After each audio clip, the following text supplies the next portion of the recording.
ಈಗ ನೀವು ಈ ಆರೋಪ ಮಾಡಿದ ಮೇಲೆ ಚೈತ್ರ ಕುಂದಾಪುರ ಅವರು ಅವರೇ ಒಂದು ಹೇಳಿಕೆಯನ್ನು ಕೊಟ್ಟಿದ್ದಾರೆ.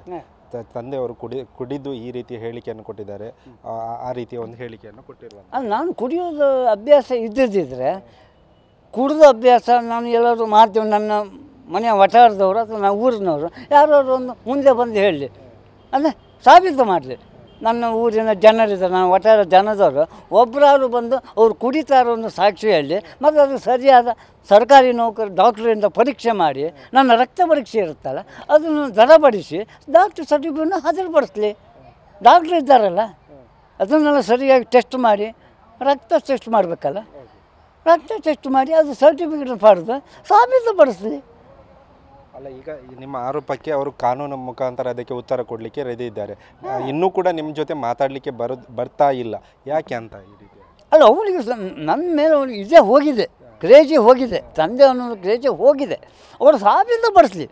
ನಾನು ಕುಡ್ಕೊನೋ ಅನ್ನೋ ಪ್ರಶ್ನೆ ನಾನು ಒಪ್ಕೋದಿಲ್ಲ. ಯಾಕಂದರೆ ನನ್ನ ಮನೆತನದ ಕುಟುಂಬ, ನನ್ನ ತಂದೆ ಕಾಲದಿಂದಲೂ ನಮ್ಮ ತಂದೆ ಕುಡ್ಕರಲ್ಲ, ನಮ್ಮ ಅಜ್ಜ ಸುಭಾಷ್ ನಾಯ್ಕನೂ ಕುಡ್ಕರಲ್ಲ, ನಮ್ಮ ಕುಟುಂಬವೇ ಕುಡ್ಕರಲ್ಲ. ಕುಡ್ಕ ಸಂತಾನ ಬಂದವರು ಕುಡ್ಕ ಸಂತಾನನಾಗಿದ್ದರೆ ನನ್ನಂತೆ ನಾ ಯಾಕೆ ಮದುವೆ ಆಗ್ತಿದ್ರು, ನನ್ನ ಮಾವ ಯಾಕೆ ನಂಗೆ ಹೇಳ್ಕೊಡ್ತಿದ್ರು? ನಾನು ಕುಡ್ಕ ಆಗಿದ್ರೆ ಮೊದಲಿಂದಲೇ ನಾನು ಕುಡ್ಕನಾಗಿದ್ದರೆ ನನಗೆ ಯಾರು ಹೆಣ್ಣು ಕೊಡ್ತಿದ್ರು? ನಾನು ಯಾಕೆ ಇಷ್ಟು ದೊಡ್ಡ ಸಂಸಾರ ಮಾಡ್ತಿದ್ದೆ? 25 ಲಕ್ಷ ಯಾಕೆ ನಾನು 10 ಲಕ್ಷ ಮನೆ ಕೊಡ್ತಿದ್ದೆ? ಸ್ವಂತ ಮನೆ, ನಾನು ಸ್ವಂತ ಜಾಗ, ನಾನು ಸ್ವಂತ ನಾನು ಸೋದರಿಯರೆಲ್ಲ ಪಾಲು ಕೊಟ್ಟಿದ್ದೆ. ನನ್ನ ಸೋದರಿಯರು ಬಂದು ಹೇಳಿ ಮುಂದೆ ನಿಂತು ನನ್ನ ತಮ್ಮ ಕುಡಿತಾರೆ ಅಂತ ಅವ್ರು ಸಾಬೀತು ಬರಲಿ. ಅಲ್ಲ, ಈಗ ಅವರು ಕೊನೆಯದಾಗಿ ಚೈತ್ರ ಕುಂದಾಪುರ ಅವರು ಈಗ ಇನ್ನೇನಾದರೂ ಬಂದರೆ ನೀವು ಒಪ್ಪಿಕೊಳ್ತೀರಾ? ನಾನು ಒಪ್ಪಿಕೊಳ್ಳೋದು. ಯಾಕಂದರೆ ನನಗೆ ಮನುಷ್ಯ ಭಾಳ ಹೊಟ್ಟೆ ಕರುಳು ನನ್ನ ನೋಯಿಸಿಬಿಟ್ಟಿದೆ. ನನಗೆ ಅವಳು ಬೇಡವೇ ಬೇಡ. ಅವಳು ಒಳ್ಳೆಯದು ಬೇಡ, ಅವಳು ಕೆಟ್ಟದ್ದು ಬೇಡ.